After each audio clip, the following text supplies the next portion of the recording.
Hoy aprenderás la narrativa completa de la Biblia. Comprenderás tanto el Antiguo como el Nuevo Testamento, desde Adán en el jardín del Edén hasta la muerte de los discípulos de Jesús. Sin duda, cuando termines de ver este vídeo, no serás el mismo.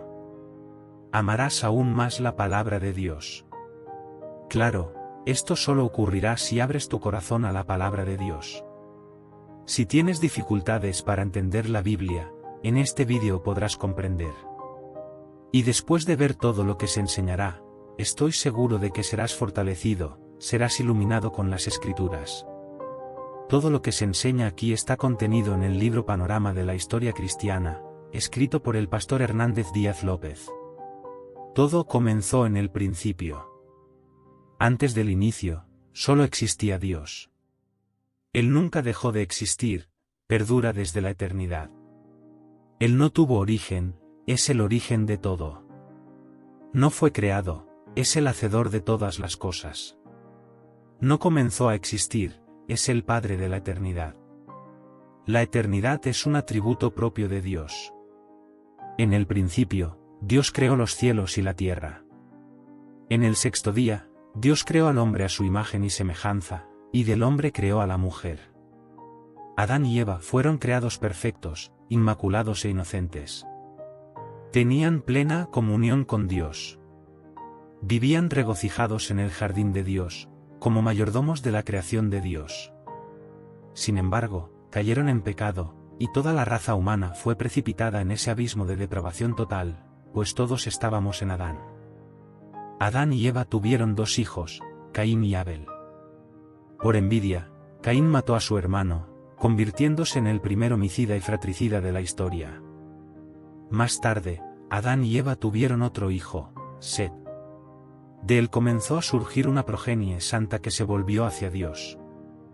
No tardó, sin embargo, en que la tierra se llenara de maldad y violencia. Dios entonces decidió eliminar de la faz de la tierra al hombre que había creado. Pero había un justo, Noé.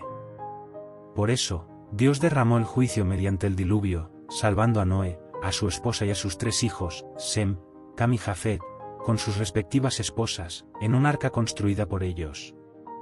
Por medio de los hijos de Noé, Dios restauró e inició a los diversos pueblos. Sem se convierte en el padre de las naciones semitas, Cam se convierte en el progenitor de las naciones africanas y asiáticas, y Jafet, en el tronco de las naciones europeas. Más tarde, Dios elige una familia para formar el pueblo que sería el medio para traer al mundo al Mesías prometido. Llama a Abraham, de Ur de los Caldeos. Este deja su tierra y su linaje, y se convierte en un nómada de la fe, levantando altares a Dios por donde pasaba. Siguió con Abraham su sobrino Lot, que llegó a ser padre de dos naciones, los amonitas y los moabitas. Cuando Abraham salió de Harán tenía 75 años. Dios prometió que tendría un hijo, el hijo de la promesa, y que sería padre de una nación numerosa, y en él serían benditas todas las familias de la tierra. Abraham esperó 11 años sin que la palabra de Dios se cumpliera. Entonces, Sarai, su mujer, dejando de creer en la promesa divina, entregó a su sierva Agar para cohabitar con Abraham. Nació así Ismael, que llegó a ser padre de una nación numerosa, el pueblo árabe, enemigo ancestral del pueblo de Israel. Cuando Abraham tenía 99 años, Dios se le apareció y le ordenó salir de su tienda y contar las estrellas del cielo.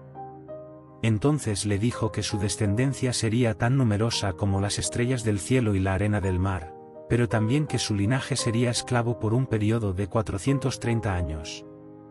Dios cambia el nombre de Abraham y gran padre, a Abraham, padre de una nación numerosa. Cuando el hijo de la promesa aún no había nacido, Abraham tenía 100 años, y su mujer Sarai, 90 años, cuando Isaac nació. Isaac se casó con Rebeca, que era estéril.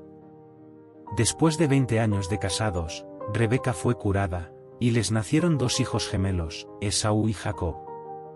Esaú se convirtió en padre de los edomitas, y Jacob, que en su conversión recibió el nombre de Israel, se convirtió en padre de los israelitas. Jacob tuvo 12 hijos y una hija.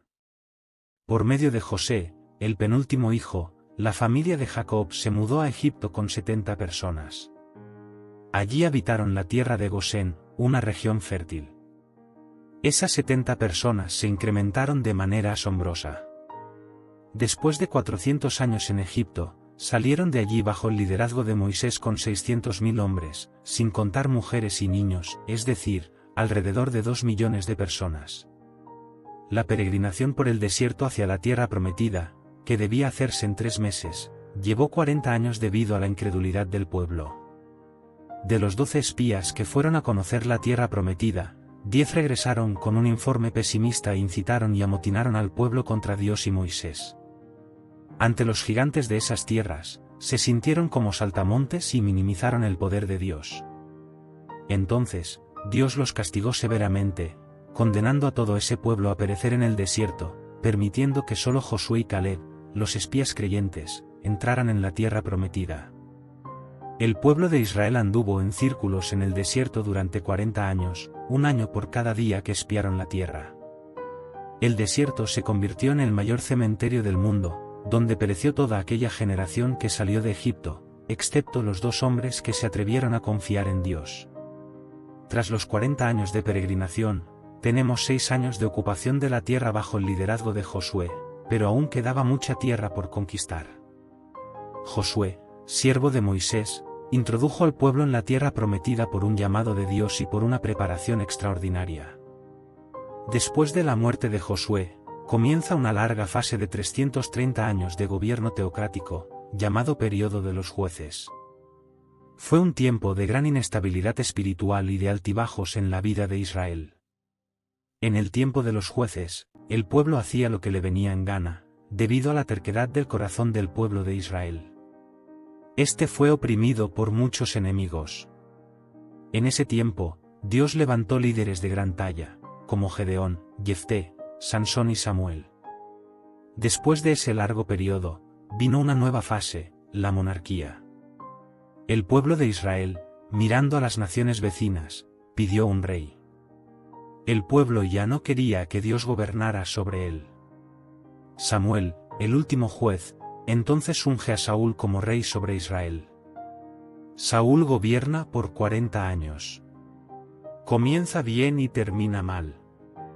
Abre las cortinas de su gobierno con humildad, pero luego se rinde a la soberbia, a la crueldad, y finalmente a la rebeldía y a la apostasía. Después de él, David reina en su lugar, también por 40 años, trasladando la capital de Israel de Hebrón a Jerusalén. Su gobierno es exitoso. David fortificó su reino y se convirtió en el rey más destacado de Israel. Acumuló fortunas, conquistó tierras, venció ejércitos, caminó con Dios, fue un hombre según el corazón de Dios. A pesar de pecar gravemente contra Dios, contra su familia y contra su pueblo, se arrepintió y fue perdonado por Dios. De su línea vino el Mesías. Tras su muerte, Salomón, su hijo, reina en su lugar por 40 años. Pidió a Dios sabiduría, y Dios le dio sabiduría y riquezas. Se convirtió en un hombre notorio en su tiempo. Construyó el templo de Jerusalén y disfrutó de paz en su gobierno. Sin embargo, debido a sus muchas mujeres, su corazón se corrompió. Solo en la vejez, Salomón se volvió hacia Dios y se arrepintió de su pecado. Así tuvimos 120 años de Reino Unido.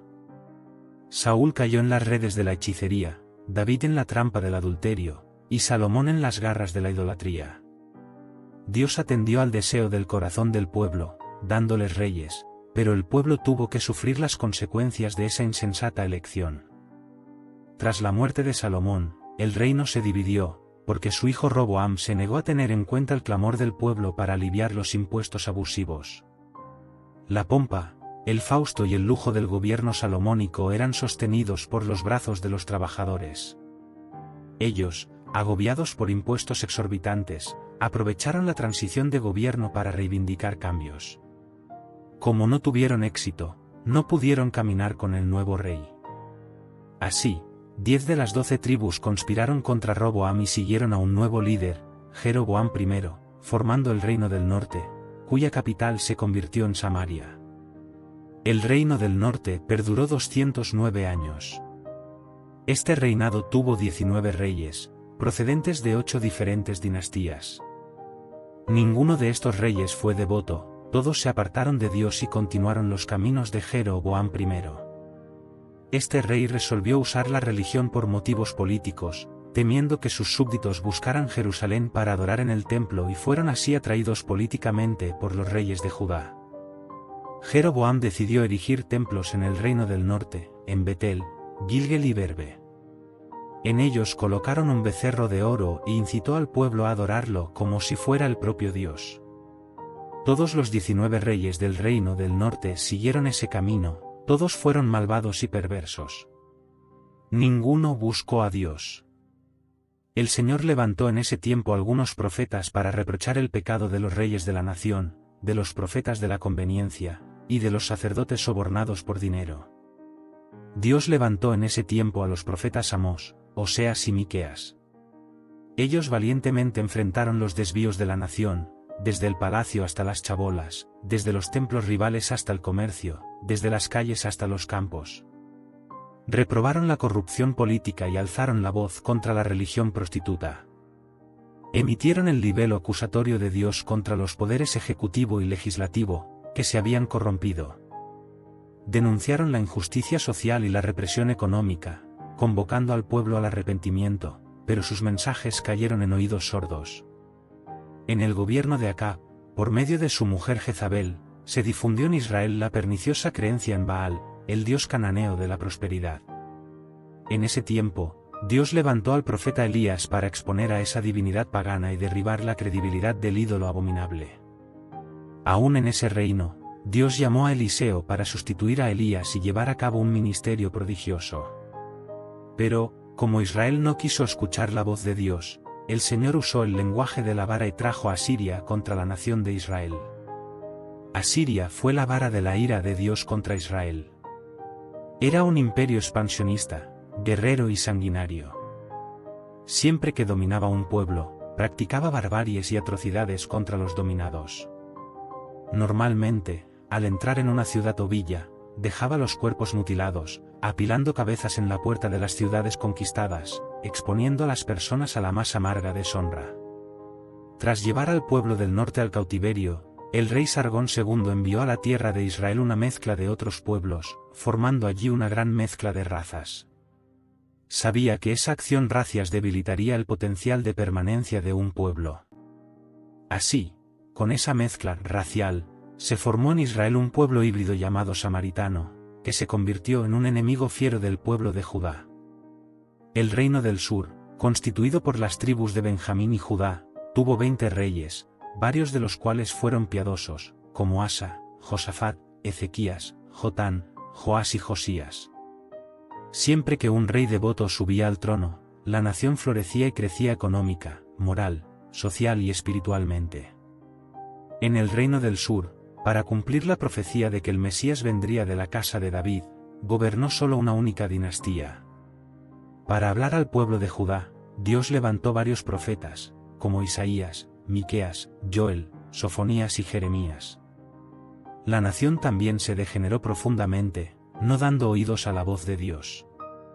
Entonces, de igual forma, Dios los castigó y envió al ejército babilónico, entregándolos en manos de sus enemigos.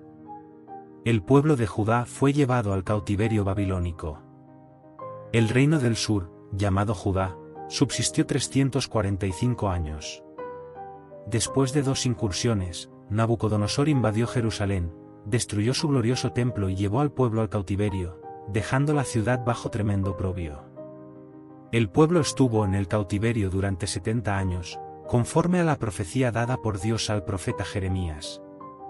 En el periodo del cautiverio, Dios levantó a los profetas Jeremías, Ezequiel y Daniel. En ese tiempo, el pueblo fue purificado de la idolatría y operaron las sinagogas. Tras el tiempo designado por Dios, el pueblo de Judá volvió a su tierra. En ese momento, es decir, Babilonia ya había caído en manos del imperio medo-persa. Ciro, profetizado por Dios 200 años antes de nacer, liberó al pueblo judío y abrió las puertas para su regreso a la tierra de Canaán. El pueblo volvió en 3 fases, bajo el liderazgo de Zorobabel para la reconstrucción del templo, bajo el liderazgo de Esdras para la enseñanza de la ley, y bajo el liderazgo de Nehemías para la reconstrucción de los muros y la reestructuración política y espiritual del pueblo.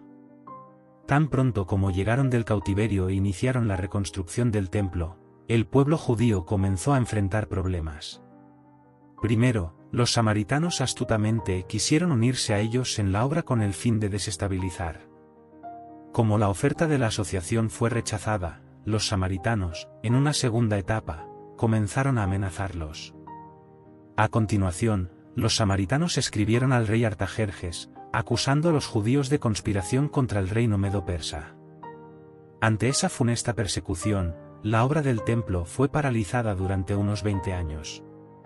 En ese periodo, el pueblo se relajó en su celo por la casa de Dios y comenzó a volverse hacia sus propios asuntos, construyendo y embelleciendo sus propias casas en detrimento de la casa de Dios, que estaba en ruinas. En esa época, Dios levantó a los profetas Ageo y Zacarías para llamar al pueblo al arrepentimiento. El mensaje de estos profetas tuvo un efecto rápido y profundo. El pueblo se arrepintió y volvió con entusiasmo para concluir la reconstrucción del templo. Entonces, hubo un gran avivamiento espiritual, un arreglo en las familias y en el sacerdocio, y un regreso de todo corazón a Dios. Unos 100 años transcurrieron y se levantó una nueva generación. Ahora, el pueblo continuaba yendo al templo y haciendo sus sacrificios, pero ya no honraba más a Dios. Ofrecían a Dios en holocausto animales ciegos, enfermos y lisiados, despreciaban la mesa del Señor, considerándola inmunda. Los sacerdotes se corrompieron y dejaron de enseñar la palabra de Dios al pueblo. La familia fue profundamente afectada, los matrimonios comenzaron a desmoronarse, terminando en divorcio. El pueblo ya no creía más que Dios fuera capaz de juzgarlo, por lo que se relajó en la devolución de los diezmos. Aunque continuaban frecuentando el templo, estaban lejos de Dios.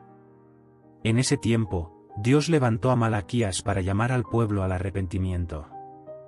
Así se concluye el Antiguo Testamento, 400 años antes de Cristo. Tras el profeta Malaquías, tenemos un largo periodo de 400 años, llamado periodo interbíblico o periodo del silencio profético. En ese tiempo, se escribieron los libros históricos religiosos no canónicos, los libros apócrifos. También se tradujo el Antiguo Testamento del hebreo al griego, dando a luz a la famosa versión denominada Septuaginta. El imperio medo-persa cayó en manos del imperio griego. Alejandro Magno, tras conquistar naciones y reinos, murió precozmente a los 33 años de edad, llorando por no tener más tierras que conquistar. Expandió poderosamente su imperio, difundiendo la cultura helenística y la lengua griega, tan útiles, más tarde para la divulgación rápida y sin fronteras del Evangelio. Con la muerte de Alejandro, el reino cayó en manos de 4 generales, siendo importante destacar el dominio de los ptolemaicos egipcios y de los seleucidas sirios, que siempre estuvieron en conflicto. Israel fue dominado ora por uno, ora por otro. En esa época, Antíoco Epífanes ultrajó a los judíos, sacrificando un cerdo en el altar del templo en Jerusalén, lo que era una abominación para ellos. Este hecho dio inicio a la guerra de los Macabíos, ganada por Judas Macabeo después de mucho derramamiento de sangre. Más tarde, en el año 63 a.C., Pompeyo conquistó Jerusalén y los romanos pasaron a dominar Israel. Herodes el Grande reinó en su lugar. Herodes el Grande fue un gran administrador, amplió y embelleció el templo de Jerusalén, construyó el puerto de Cesarea, abrió el camino al comercio internacional y facilitó los viajes de los misioneros al mundo. Construyó la fortaleza de Masada y muchos palacios y fortalezas. Sin embargo, Herodes era un hombre inseguro y violento. El miedo a perder el trono lo atormentó durante toda su vida. Se casó 10 veces y tuvo muchos hijos. Cuando se casó con Mariamna, mujer de la nobleza, mandó matar a todos los nobles de su familia por miedo a perder su trono. A petición de su suegra, nombró a Arquelao, su sobrino de solo 17 años, como sumo sacerdote de Jerusalén. Más tarde, al ver que éste conquistaba la simpatía del pueblo, mandó matarlo. Su suegra, temerosa, huyó a Egipto, pero Herodes envió a sus emisarios tras ella para matarla. César Augusto lo convocó a Roma por sus crueldades. Antes de partir, sin embargo, ordenó asesinar a su esposa Mariamna por miedo a que conspirara contra él en su ausencia. Más tarde, envió a 2 de sus hijos a Roma para estudiar. Su hermana, Salomé, aseguró que ellos regresarían más preparados para asumir el reinado. Herodes no dudó y mandó estrangular a sus 2 hijos. Antes de morir, hizo prometer a su hermana Salomé que asesinaría al menos a un dignatario de cada familia de Jerusalén, porque quería llanto en su funeral. Ese fue el hombre que se alarmó cuando supo, por los sabios, que un niño había nacido en Judea para ser rey de Israel. Después de que Herodes el Grande muriera, hacia el año 4 a.C., su reino fue fraccionado entre 4 de sus hijos. Arquelao, uno de los hijos de Herodes, gobernaba sobre Judea, Samaria y Idam. Fue un pésimo monarca. Los judíos, al final, pidieron a los romanos que lo removieran del puesto. Roma, inquieta por los constantes problemas en Judea, designó allí un procurador o administrador romano. Así fue como los romanos comenzaron a dirigir directamente Judea. En ese momento, Pilatos era el gobernador. Esta terrible situación estatal y política, en la que el pueblo elegido de Dios se encontraba bajo el poder detestable de los herodianos y a merced de la esclavitud del dominio de los romanos, hizo que se manifestara, como nunca antes, una esperanza política por el Mesías. Un grito de liberación y redención de la opresión impía. Fue entonces, en esa época, que Jesús, en la plenitud de los tiempos, cumpliendo las profecías bíblicas, nació en Belén de Judea. El Verbo eterno se hizo carne y habitó entre los hombres. Vivió entre nosotros lleno de bondad y de verdad. Se vistió de piel humana, calzó las sandalias de la humildad, pisó nuestra tierra, comió nuestro pan, bebió nuestra agua, sintió nuestro dolor, lloró nuestras lágrimas, cargó sobre su cuerpo en la cruz nuestros pecados y resucitó en gloria para nuestra justificación. Tanto la cultura helenística como la romana se unieron a la aportación de los judíos en la venida del Mesías al mundo. Cuando Jesús nació, Palestina estaba bajo el dominio de Roma. Con la persecución de Herodes el Grande, José y María huyeron con el niño Jesús a Egipto, quedándose allí hasta la muerte del impío rey. Regresaron de Egipto y se establecieron en Nazaret, ciudad donde habían vivido anteriormente. Allí, Jesús creció como hijo de un carpintero. A los 30 años de edad, comenzó su ministerio, habiendo sido bautizado en el Jordán por Juan el Bautista, identificándose así con los pecadores a quienes vino a salvar. Allí, en el Jordán, mientras Jesús oraba, los cielos se abrieron y el Padre habló: «Este es mi Hijo amado, en quien me complazco». En ese mismo instante, el Espíritu Santo descendió sobre él en forma de paloma, revistiéndolo de poder para comenzar su ministerio. Del Jordán, Jesús fue conducido al desierto por el Espíritu Santo, donde ayunó durante 40 días y 40 noches. Tiempo en que fue tentado por el diablo 3 veces. El diablo atacó a Jesús para derribarlo, pero el Hijo lo derrotó en el desierto usando siempre la espada del Espíritu, la palabra de Dios. El diablo derribó al primer hombre en el paraíso, pero fue derrotado por el segundo Adán en el desierto. Del desierto, Jesús, lleno del Espíritu Santo, siguió hacia Galilea, llegando a Nazaret, donde vivió la mayor parte de su vida terrenal. Entró en la sinagoga, tomó el rollo del libro de Isaías y leyó: «El Espíritu del Señor está sobre mí, porque me consagró para proclamar, para sanar y para liberar». Jesús llamó a 12 hombres, a quienes dio el nombre de apóstoles, invirtiendo la mayor parte de su tiempo en entrenarlos y discipularlos. Recorrió Galilea, Perea, Samaria y Judea, predicando en ciudades, aldeas y campos. Predicó en sinagogas y en el templo. Predicó al aire libre, en la playa y también en hogares. Predicó a multitudes y también a pequeños grupos. Jesús anduvo por todas partes haciendo el bien y liberando a todos los oprimidos. Capítulo 1, versículo 8, Jesús habla sobre la dotación de poder dada por el Espíritu Santo y también da la estrategia de acción a seguir: ser testigos tanto en Jerusalén como en toda Judea, Samaria y hasta los confines de la tierra. Tras Pentecostés, la Iglesia explotó en Jerusalén con un crecimiento sorprendente. Multitudes eran continuamente añadidas a ella. El crecimiento y la expansión de la Iglesia de Jerusalén son registrados por Lucas hasta el capítulo 7 del libro de Hechos. Como la Iglesia aún estaba limitada a Judea, Dios envió una persecución contra ella, y los creyentes fueron dispersados, llevando la palabra por donde iban. Así es como Felipe llegó a Samaria, rompiendo los muros de enemistad y proclamando allí el Evangelio con poder. El pueblo se regocijaba al oír y ver las cosas que Dios hacía por medio de Felipe, el diácono predicador. Hablaba y hacía, anunciando a los oídos y a los ojos. Por la imposición de manos de los apóstoles Pedro y Juan, los samaritanos también recibieron el Espíritu Santo. El Evangelio se extendió más allá de las fronteras de Israel con la conversión del perseguidor de la Iglesia, Saulo de Tarso, en el camino a Damasco. Más tarde, una iglesia gentil, la Iglesia de Antioquía de Siria, se convirtió en la madre de las misiones culturales. Después de esto, Bernabé y Saulo partieron para el primer viaje misionero en las regiones de Galacia, pasando por Perge, Derbe, Iconio y Listra, estableciendo iglesias y constituyendo presbíteros.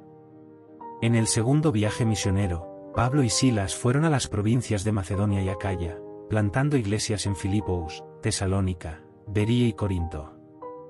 Desde Antioquía de Siria, Pablo escribió la carta a los Gálatas, y las dos cartas a los tesalonicenses. En el tercer viaje misionero, Pablo visitó la provincia de Asia Menor, permaneciendo 3 años en Efeso, la capital de la provincia, desde donde escribió las dos cartas a la iglesia de Corinto.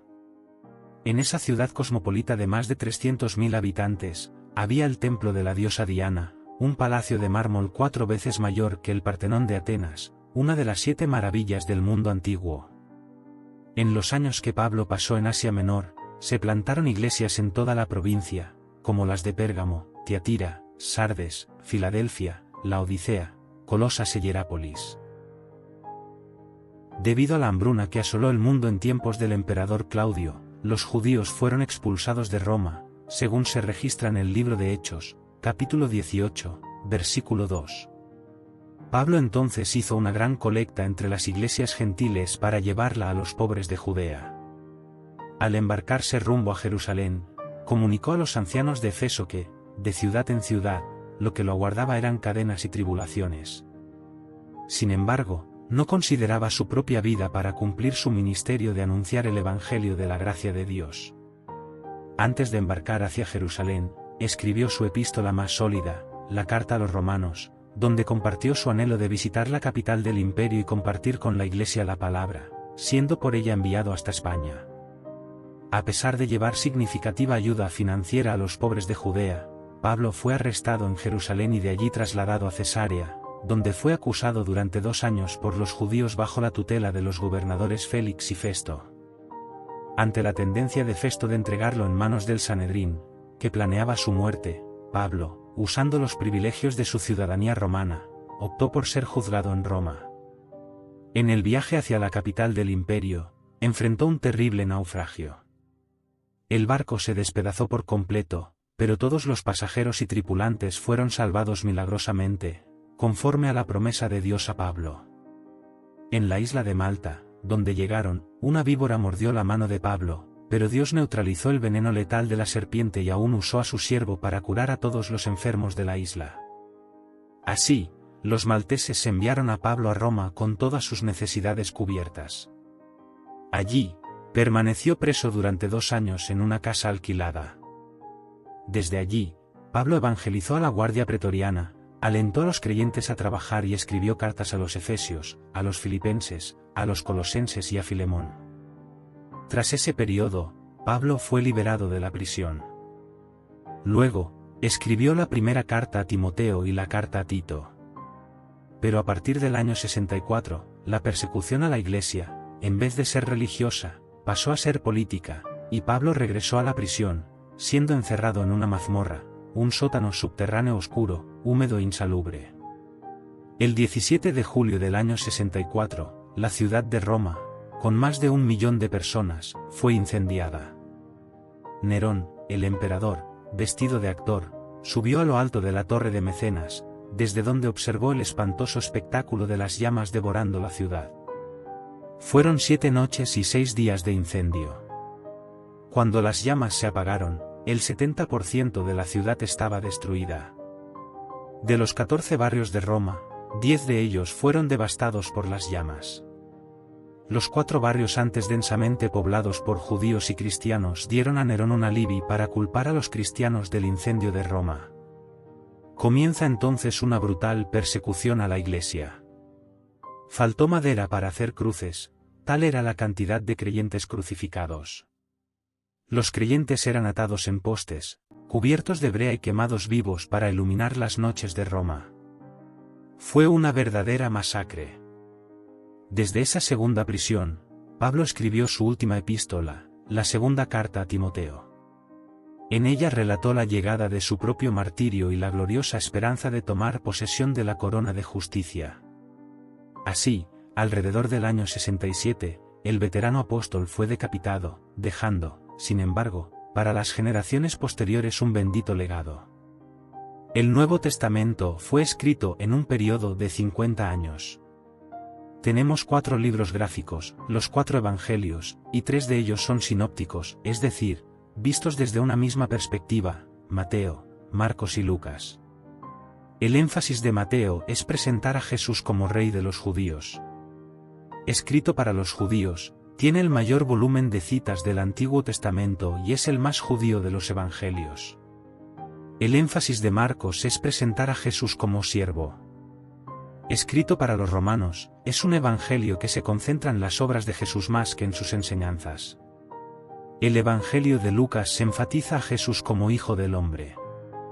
Escrito para los griegos, por un médico gentil, historiador y viajero, tiene como propósito presentar el retrato de Jesús como el hombre perfecto. Por eso, Lucas es el evangelista que más habla de la vida de oración de Jesús y de su ministerio realizado en el poder del Espíritu Santo.